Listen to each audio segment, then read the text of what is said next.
الرحمن الرحیم۔ Current issues کے ساتھ میں ہوں انور غازی۔ کرنٹ ایشو اس وقت جو ہے وہ ایک ہی ہے۔ وہ کیا ہے؟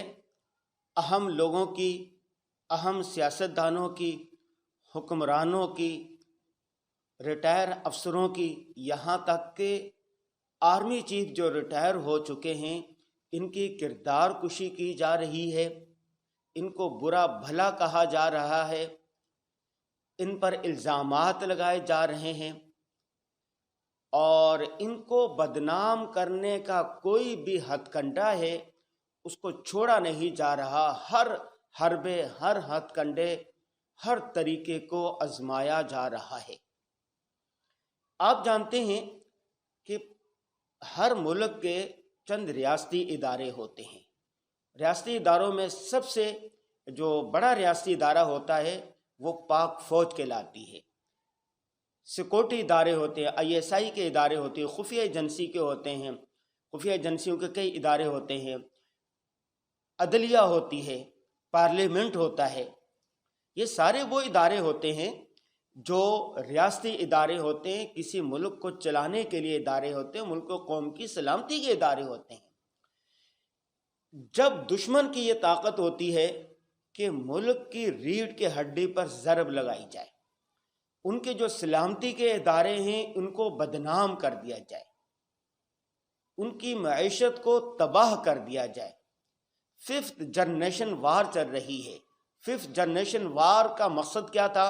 کہ پاک فوج کو بدنام کیا جائے، ISI جو ہماری دفاع کے آخری لکیر ہے اس کو بدنام کیا جائے، ان کے جو افسران ہوتے ہیں، سربراہان ہوتے ہیں، جیسے ہی وہ ریٹائر ہوں ان کو بدنام کر دیا جائے، پارلیمنٹ کو بدنام کر دیا جائے، سیاستدانوں کو بدنام کر دیا جائے۔ کوئی بھی حکمران آئے جو بھی نجات دہندہ بننے کا دعویٰ کرے یا بننے کی کوشش کرو، اس کو اتنا بدنام کر دیا جائے، اتنا بدنام کر دیا جائے کہ وہ اپنی جان بچانے کے لیے چھپتا پھرے یا پاکستان سے بھاگ کر کسی دوسرے ملک میں پناہ لے لے۔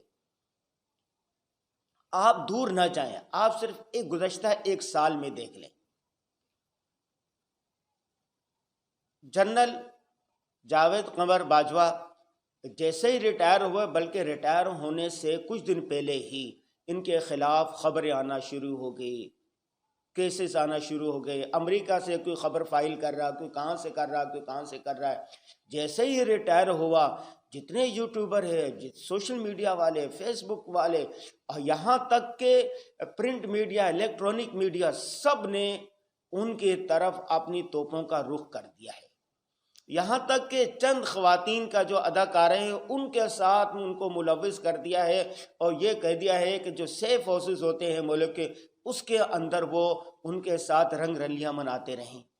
اسی طرح جنرل فیض کو دیکھ لیں، اس کے خلاف جیسے ہی وہ ریٹائر ہوئے ایک مہم شروع ہو گئی ہے۔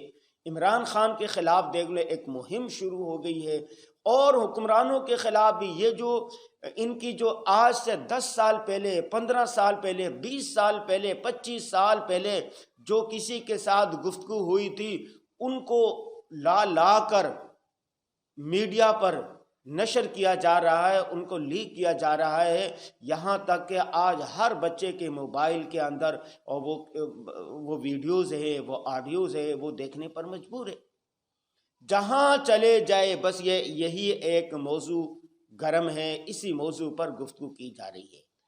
اس کا مقصد کیا ہوتا ہے؟ اس کا مقصد یہ ہوتا ہے، اصل میں یہ پاور کی جنگ ہے، طاقت کی جنگ ہے، اقتدار کی جنگ ہے، ایک دوسرے کو نیچا دکھانے کی جنگ چل رہی ہے۔ ایک قائد ہے یا کوئی شخص ہے، وہ عوام میں مقبول ہے، اس کو طاقت حاصل ہے، اس کو توڑنے کے لیے ضروری ہے کہ اس کی کردار کشی کی جائے، اس پر الزام لگایا جائے، بغیر تحقیق کے اس کے خلاف خبریں چھاپی جائیں، ویڈیوز نشر کی، جال سازی کر کے وہ ساری چیزیں شائع کی، تاکہ عوام میں اس کے خلاف نفرت ہو، اس کو جو ایک عزت مقام ہے وہ تباہ ہو جائے، برباد ہو جائے، وہ نیچے گر جائے۔ یہ صرف پاکستان میں نہیں ہے بلکہ پوری دنیا میں، امریکہ میں اسی طرح ہوا، یورپ میں ایسا ہوتا ہے، دوسرے ملکوں میں ہوتا ہے، ان سب کا مقصد یہ ہے۔ لیکن یہ جو خاندانوں کی ویڈیوز ہوتی ہیں، فیملی ویڈیوز ہوتی ہیں، رشتہ داروں کی ویڈیوز ہوتی ہیں، آڈیوز ہوتی ہیں. جب نجی گفتگو کو کسی دوست احباب کے ساتھ کی گئی گفتگو کو آپ نشر کرتے ہیں اس سے خاندان متاثر ہوتا ہے. ایک ہوتا ہے نا بعض چیزوں سے معاشرہ متاثر ہوتا ہے، ایک سے پورا خاندان متاثر ہوتا ہے. خاندان میں ان کی عزت ہوتی ہے، مقام ہوتا ہے، احترام ہوتا ہے، رتبہ ہوتا ہے. وہ ماں ہوتی ہے، وہ بیٹی ہوتی ہے، وہ بہن ہوتی ہے، کوئی باپ ہوتا ہے، کوئی بیٹا ہوتا ہے، کوئی چچا ہوتا ہے. وہ سارا کیا ہوتا ہے. امریکہ یورپ کے اندر جو معاشرہ تباہ ہوا، خصوصاً خاندانی نظام تباہ ہوا، اس کی ایک بڑی وجہ وہاں کی فحش ویڈیوز، آڈیوز اور نجی گفتگو کا سر عام ہونا تھا. یہ جو شروع ہوا ہے سلسلہ، اب سیاستدانوں کی، حکمرانوں کی، اہم لوگوں کی، جو بھی بڑا آدمی ہے، آج کل تو جال سازی کرنا کوئی مشکل نہیں ہے. اور جال سازی نہ ہو، حقیقی گفتگو اس کو بھی نشر نہیں کرنا چاہیے، پرائیویٹ چیزوں کو نشر نہیں کرنا چاہیے. بہت سارے لوگ کہہ رہے ہیں کہ جی یہ جو حکمران ہوتے ہیں، جو سربراہ ہوتا ہے، وہ تو اس کی ساری چیزیں تو پبلک وہ ہوتی ہیں، پبلک فگر ہوتی ہیں، پبلک پراپرٹی ہوتی ہیں، اس کو تو ایک نمونہ ہونا چاہیے. بالکل ٹھیک ہے، اس کو نمونہ ہونا چاہیے، اس کا کردار صاف ہونا چاہیے. ایسی مثالیں بھی ملتی ہیں، لیکن ایسی مثالیں بھی تو ملتی ہیں کہ پردہ دری نہیں کرنی چاہیے، پردہ نہیں اٹھانا چاہیے، پردے میں چیزیں رکھنی چاہیے. ہمارے نبی صلی اللہ علیہ وسلم نے تو ہمیں یہی حکم دیا ہے کہ کسی کی پردہ پوشی کریں، پردہ دری نہ کریں، پردہ فاش نہ کریں. جو شخص عیبوں پر پردہ ڈالے گا، اللہ تبارک و تعالیٰ قیامت کے دن اس کے عیبوں پر پردہ ڈالیں گے. جو شخص کسی کو رسوا کرنا چاہے گا، اللہ اس کو رسوا کرنا چاہے گے. سورہ حجرات کے اندر دیکھ لے، اگر اس میں کہا گیا ہے کہ ایمان والو تمہارے پاس کوئی خبر لے کر آئے تو اس کو اچھی طریقے سے اس کی تحقیق تفتیش کر لیا کرو. ایک دوسرے کی ٹو میں نہ رہو، ایک دوسرے پر الزام نہ لگاؤ، ایک دوسرے کو برا بھلا مت کہو. افسوس کی بات یہ ہے کہ ایک طرف سے پاکستان کی جو معیشت ہے اس کا بھٹا بیٹھ چکا ہے، دن بدن کمزور ہوتی جا رہی ہے اور غربت، مہنگائی بڑھتی جا رہی ہے. دوسری طرف پاکستان جو دفاعی لحاظ سے الحمدللہ اب تک مضبوط ہے، ہر اعتبار سے مضبوط ہے اور ایٹمی طاقت ہے. 57 اسلامی ممالک میں پاکستان واحد اسلامی ملک ہے جو ایٹمی طاقت ہے. 7 دنیا کی جو 7 ایٹمی طاقت ممالک ان میں سے پاکستان بھی ایٹمی طاقت ہے. دشمن کی یہ سازش ہے کہ ہمارے دفاعی اداروں کو بدنام کر دیا جائے تاکہ یہ کمزور ہو جائیں، ان کی ریٹ کمزور ہو جائے. تو آپ نے اس میں حصہ نہیں لینا، 5th جنریشن وار کا حصہ نہیں بننا.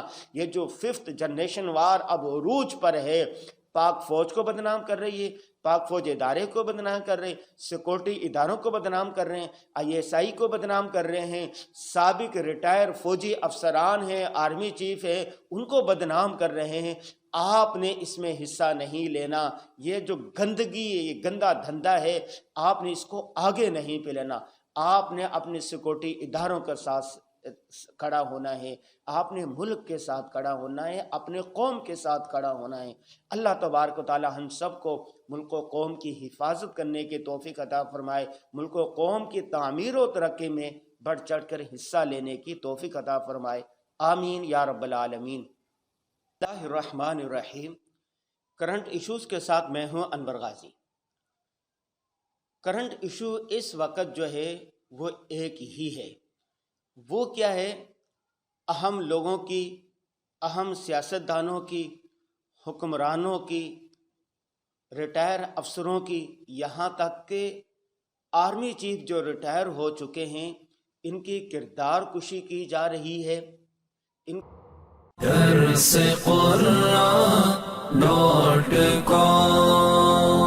www.darsequran.com